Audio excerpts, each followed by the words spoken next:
Buenos días compañeros, mi nombre es Pedro Gael y les estaré presentando la exposición del feudalismo del equipo número 4, que está conformado por Juan José Hernández, Julio César, Rubí Monsiváis, Paulina Yatzel y Karen Selene.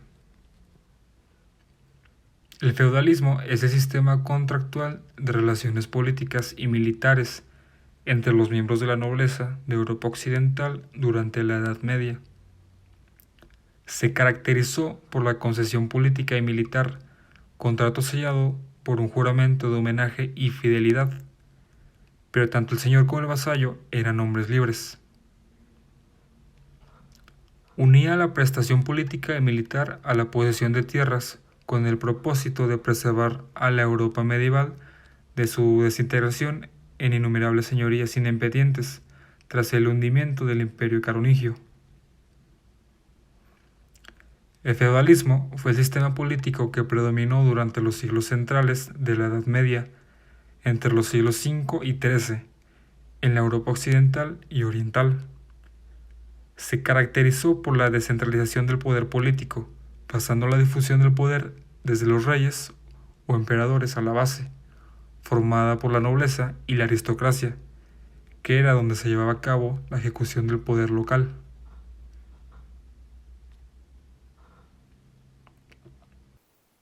Del esclavismo al feudalismo. ¿Cómo se originó el sistema feudal? Después de la caída del Imperio Romano de Occidente en el año 476, el cual finalizó por la llegada de los pueblos germánicos, se fundan los reinos romano-germánicos, donde era el territorio del Imperio Romano. El Imperio Carolingio. Carlos Magno era el rey del Imperio Franco, y en el 800 conquistó toda Europa occidental y se coronó emperador del Imperio Carolingio. Más tarde dividió el imperio en 3 reinos para cada uno de sus 3 hijos. Del Imperio Carolingio al feudalismo.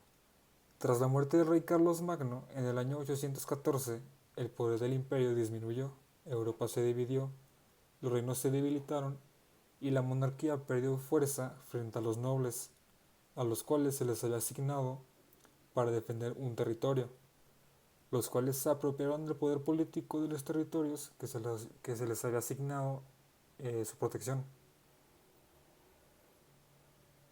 Entonces, al no haber más expansión en el imperio, se cierra la fuente principal para obtener esclavos y por lo tanto cesa la abundancia exagerada de empleados. El mundo del trabajo antes se dividía en 2 clases, esclavos libres y no libres, pero ante la caída del Imperio Romano las condiciones de ambos se igualaron. Esclavos libres pasaron a ser simplemente siervos, no eran totalmente esclavos, pero perdieron buena parte de su autonomía. Los esclavos no libres mejoraron su situación y dejaron de ser propiedad de otro, aunque siguieron sometidos también a la servidumbre. La explotación originó rebeliones de esclavos que querían cambiar para mejorar, y llega el momento donde empiezan a recibir remuneraciones por su trabajo, y poco a poco se hace cada vez mayor su autonomía. Es así como consiguen reducir el tiempo de trabajo para su señor y tener una parte de su tiempo para trabajar para sí mismos. Y en cuanto al esclavo libre, cuando cesa la expansión no hay saqueos, no hay riqueza generada por los ejércitos que la fuerza militar sostenía. Es por eso que hubo presión a aumentar los impuestos y con esto hubo más carga fiscal. Esto hace que se produzca una migración masiva de ciudad a campo. Es ahí cuando el esclavo libre acepta reducir su libertad y llega a un acuerdo donde a cambio de su protección renuncia en buena medida a su libertad, y es ahí donde se convierte en un siervo.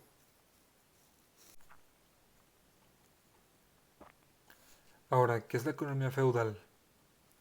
Durante el feudalismo, la economía era de carácter rural, donde las ciudades eran escasas y de población reducida. Aquí las labores agrícolas eran la actividad principal. Esto hizo que la tierra fuera uno de los bienes más preciados. y que estaba dividida entre unos pocos privilegiados, que eran llamados los señores feudales. Ahora vamos a pasar a las clases sociales o categorías económicas. Durante el feudalismo, la organización social se dividía en tres grupos principales que debían seguir las órdenes del rey. El primer grupo, la nobleza. Esta estaba integrada por aquellos que eran dueños de grandes extensiones de tierras, a los que se les llamaban feudos, que habían ganado como producto de sus trabajos militares y de seguridad. Dejaban ocupar sus tierras a la servidumbre, a cambio de los productos que cultivaban y otros servicios derivados. El siguiente grupo es el clero. Este estaba formado por los representantes de la Iglesia Católica, quienes se encargaban de los asuntos religiosos y de regir el comportamiento de las personas. Ahora, los siervos eran el grupo social más pobre, que trabajaban los feudos, prestaban sus servicios como cultivar las tierras, criar animales y hacer trabajos artesanales.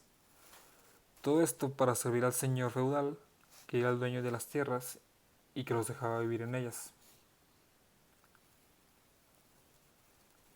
Ahora, la servidumbre se diferenciaba de los esclavos en que estos últimos eran propiedad de su señor y podían ser vendidos o regalados en compensación. Estaban totalmente sometidos a su señor. Y el rey, por su parte, estaba por encima de todos estos grupos sociales. Ahora pasaremos al desarrollo del sistema feudal, tocando algunos puntos que ya fueron mencionados anteriormente. Como ya vimos, tiene sus antecedentes en el siglo V, al caer el Imperio Romano. Esto provocó que los emperadores necesitaran gente para defender sus tierras, por lo que contrataron caballeros o nobles, y estos contrataron vasallos. Los siervos en el desarrollo del sistema feudal. Los siervos eran quienes mantenían al clero y la nobleza, ya que estaban en el estamento más bajo, y pese a que eran la mayoría de la población, les correspondía mantener a los demás estamentos. La servidumbre implicaba una relación de explotación basada en la propiedad privada de los medios de producción. Ahora, la economía agraria. Sin duda, la economía feudal se caracterizó por ser de tipo agrario, debido a que la economía sufrió un fuerte estancamiento tanto en la parte de la actividad comercial como en el desarrollo urbano. En consecuencia, la tierra quedó como la única fuente que podía producir riqueza. Los principales productos de cultivo fueron los cereales, y la agricultura estaba poco desarrollada, debido a que los señores feudales no invirtieron para mejorar la agricultura o para desarrollar mejores técnicas de producción. Ahora aquí tenemos la pirámide de la sociedad feudal. Como ya vimos, el rey se encuentra hasta arriba y en medio se encuentra la nobleza. Estos forman parte de los estamentos privilegiados y abajo de ellos los estamentos no privilegiados, que son los siervos, campesinos, esclavos, etc. Ahora, vamos a repasar las características principales que forman una sociedad feudal. Eran sociedades estamentales, donde existía una jerarquía. El sistema jerárquico era cerrado. Morías en el mismo estamento en que nacías. El poder estaba en manos de los señores feudales y del clero. La nobleza y el clero contaban con los derechos. El resto los adquirían a través de su trabajo. La forma de organizarse en el trabajo era a través de las relaciones de vasallaje, donde el señor feudal ofrecía alimento, estancia y protección a cambio de que éste trabajara para él. Su economía estaba basada principalmente en la agricultura y la ganadería. El comercio no era frecuente durante el feudalismo. Las tensiones y las continuas guerras no favorecían el intercambio entre los territorios. finalmente la vida era rural. Entonces podemos concluir en que el feudalismo fue un sistema político, económico y social con precedentes del esclavismo. Pero a diferencia del esclavismo, había un ingreso pactado a cambio. También existía cierta libertad a cambio de su trabajo. Los señores feudales ofrecían protección a sus siervos, los- lo cual los esclavos no tenían. Por lo tanto, el feudalismo era un sistema más accesible con los menos afortunados, pero aún seguía habiendo una gran brecha entre las distintas clases sociales. Bueno, eso sería todo por parte de nosotros, el equipo 4. Esperamos que esta presentación le haya contestado todas sus preguntas y pues si tienen preguntas las podemos contestar. Gracias.